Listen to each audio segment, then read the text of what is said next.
imprévu. Je n'ai toujours pas consulté mon maître.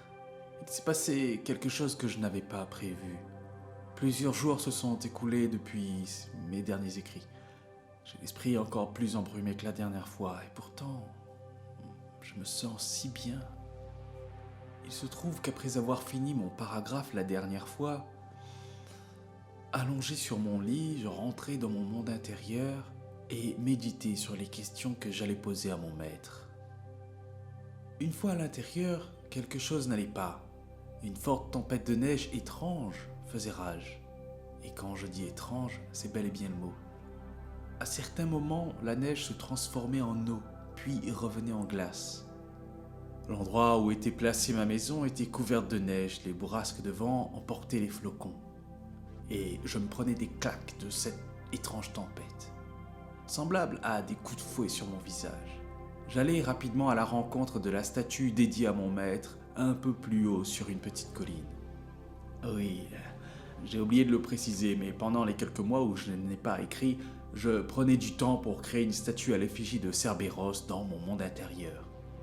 Je l'ai placée en hauteur, à l'arrière de ma maison, surplombant ainsi ma zone habitable comme un gardien qui veille sur moi. Cette statue, incomplète pour le moment, est le résultat d'un long travail de précision. À partir d'un bloc de glace que j'ai taillé lentement, calmement, avec douceur et à main nue. Probablement la plus belle œuvre de ma vie. La précision était telle qu'en 2 mois, j'ai à peine fini le buste. Mais rien n'est trop beau pour celui qui m'a donné une chance de devenir quelqu'un. Pour en revenir à ce qui s'est passé, je m'orientais tant bien que mal à travers la tempête pour aller vers la statue de Cerberus. Une fois sur place, je constatais que la zone était épargnée. Effectivement, dans un rayon de 10 mètres autour de la statue, une statue qui, il faut le dire, est assez imposante, 15 mètres de haut. Donc dans un rayon de 10 mètres autour de la statue, rien, le calme plat. Cette zone était probablement épargnée car j'y ai accordé beaucoup d'importance. Rassuré, je retournai devant la maison. Je jetai un œil au petit lac où était situé l'îlot qui garde mon cristal intérieur. Quelle ne fut pas ma surprise de constater que non seulement l'eau se gelait et redevenait liquide, mais qu'en plus un second cristal avait pris place près du premier. Je ne me souviens pas d'avoir déjà décrit mon cristal, mais dans le doute je vais le faire. Mon cristal originel est blanc transparent, probablement de la taille d'une très grosse pomme, je dirais. Et là, il y en avait 2, mais le second n'était pas de la même couleur, il était d'un noir violet et transparent. On peut apercevoir à l'intérieur une flamme. De plus, les 2 cristaux, en plus de tourner sur eux-mêmes, semblaient tourner autour d'un axe invisible. Ces 2 cristaux, dans leur rotation parfaite et synchrone, me perturbent. Mon esprit se met aussi à réfléchir intensément, tenter de rallier les informations pour comprendre ce qu'il se passait. Mais une giclée d'eau glacée vint me frapper au visage et me fit sortir de ma réflexion. Pendant un court instant, j'avais oublié la tempête. Je prenais le temps d'observer les environs pour voir ce qui avait changé d'autre. J'ai perçu une immense tour noire perdue dans le flou du lointain. Je me demandais bien ce que c'était, car je n'ai absolument pas créé ce bâtiment. Je dois aller voir ça de plus près, me suis-je dit. Mais d'abord, il me fallait voir de plus près mes cristaux. Je m'approchai de l'îlot et j'observais. Approchant les mains pour sentir leur pouvoir, mon cristal blanc me faisait ressentir de l'énergie de glace, le noir de l'énergie de feu. Je sentais l'osmose qu'il y avait entre deux. Bien que perplexe, ces 2 énergies en symbiose me réconfortaient. À ce moment, je commençais à être sûr de ce qui s'était passé dans le couloir du feu. Avec assurance, j'avançais vers le bâtiment noir. Après avoir fait plusieurs kilomètres, j'arrivai devant un long couloir taillé, implanté dans la roche d'une falaise. La pierre utilisée pour le couloir était noire mauve, et d'étranges symboles étaient gravés sur les murs et sur le grand pilier. En effet, à droite et à gauche du couloir, il y avait un pilier. Sur chaque pilier se tenait une statue de corbeau. Ces statues étaient si réalistes que j'ai cru un instant qu'elles étaient vivantes. Tentant de déchiffrer les gravures, je posai ma main sur un pilier. Une puissante énergie me traversa le corps. Autant elle me faisait mal, autant je l'appréciais. Un bien étrange sentiment que d'apprécier une douleur. À un moment, l'intensité était tellement forte que je dus lâcher le pilier. Je tombais au sol comme vidé de mes forces. Et pourtant, je sentais cette énergie s'étendre en moi en me revitalisant. Perplexe, je décidai néanmoins de pénétrer le couloir. De toute évidence, les choses commençaient à prendre forme dans mon esprit. Chapitre consacré au Dark Raven, en ancien langage cela signifie corbeau sombre. Et mon nom, Noir Corbeau. Et là, ces statues de corbeaux, tout prenait sens, mais le doute subsistait. Je devais absolument comprendre. Posant un pied à l'intérieur du couloir, je sentais une pression sur mes épaules. Il semblerait qu'il y a ici la même épreuve que ceux des escaliers dans la salle d'entraînement. Je m'avançais sans trop prendre en compte ce poids qui, pour moi, n'était rien de bien compliqué. Je ne voyais pas le bout du couloir, mais je me suis vite rendu compte que tous les 10 mètres environ, il y avait 2 piliers surplombés de corbeaux. Plus je progressais dans le couloir et plus les corbeaux et la taille des piliers devenaient gros. Et bien sûr, plus la pression sur moi était forte. Mais cela ne m'empêchait pas d'avancer. En arrivant devant le pilier des 50 mètres, un détail me frappa. Les corbeaux semblaient me regarder avec un air menaçant. De plus, ici, leurs yeux étaient faits d'une pierre rouge. À n'en pas douter, je devais faire attention. Je posai prudemment un pied pour continuer d'avancer, mais la pression était si forte qu'elle me surprit et me fit m'écrouler au sol. Je me relevai et continuai d'avancer. 60 mètres, mes oreilles commençaient à me faire mal. 65 mètres, je sentais un liquide couler de mes oreilles. C'était du sang. Mais je me devais de continuer.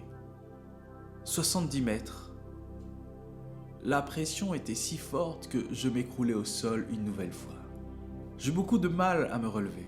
La difficulté pour lever la jambe était intense. J'avançais donc très lentement. 75 mètres. Je saignais du nez. 80 mètres. En levant la jambe pour la mettre dans cette zone, une douleur foudroyante me saisit. J'avais l'impression que mes os se brisaient. J'hurlais de douleur et tombais vers l'avant. Mon crâne semblait se broyer. Dans chaque partie de mon corps, j'avais le sentiment que mes muscles se déchiraient et mes os se brisaient. J'essayais de me lever, mais j'avais mal. Beaucoup trop mal. Les larmes me vinrent aux yeux, je voulais rebrousser chemin, mais je devais savoir. Alors je rampais. Je voyais le bout du tunnel. Une lumière éclatante et une blancheur immaculée y régnaient. 85 mètres. Ce que j'avais pris pour des larmes était un mélange de larmes et de sang. La pression était si forte que ramper pour avancer m'avait déchiré la peau. 90 mètres. J'y étais presque. À cet instant, je sentais mon crâne se fendre. Un cri de douleur sortit inconsciemment. J'étais dans une flaque de sang. Ma vision était brouillée. Je me sentais mourir dans d'atroces souffrances. 95 mètres. C'est bientôt fini. Mais je n'en pouvais plus. Je me souviens m'être dit que si je passe les 5 mètres qui restent, je vais y rester. Mais je devais savoir. À cet instant, prenant les dernières forces qui me restaient, je me levai avec beaucoup de difficulté. Et dans un cri de désespoir, je criai. Je suis Angélus Noir Corbeau, héritier de Vladimir Cerberus et fils d'Iger le Noir Corbeau! Ce cri, venant du tréfonds de mes entrailles, me redonna du courage. Levant une jambe tremblante et ensanglantée, je la posai devant moi. À cet instant, plus rien ne comptait. Je n'étais plus qu'une ombre, tentant de progresser dans un couloir sombre à la recherche de la lumière. Je levai mon autre jambe, mais la force me manquait. Alors je la fis glisser au sol, traînant ma jambe comme un vulgaire morceau de bois trop lourd à déplacer. Je n'étais plus rien. Je m'avais oublié. La seule chose réelle était la douleur. Une douleur qui me semblait avoir toujours fait partie de moi, tellement nous étions devenus intimes. 96 mètres. Mes oreilles se mirent à siffler, ce qui m'arracha un cri de douleur. J'avais l'impression d'avoir les tympans transpercés avec une longue broche émoussée. 97 mètres. En plus de mes côtes broyées, mes poumons semblaient prendre feu. Je me mis à cracher du sang et à vomir. Oui, cette fois, c'est sûr. Je mourrai avant de sortir de ce couloir, me suis-je dit. Mais ça n'avait plus d'importance. Soit j'apprends ce qu'il y a derrière ce couloir, soit je meurs ici. 98 mètres.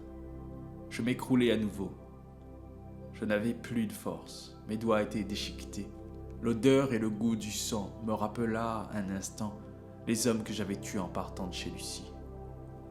Oh, Lucie, Lucie, Louchi, Chilou, je vous aime. Oh, maman,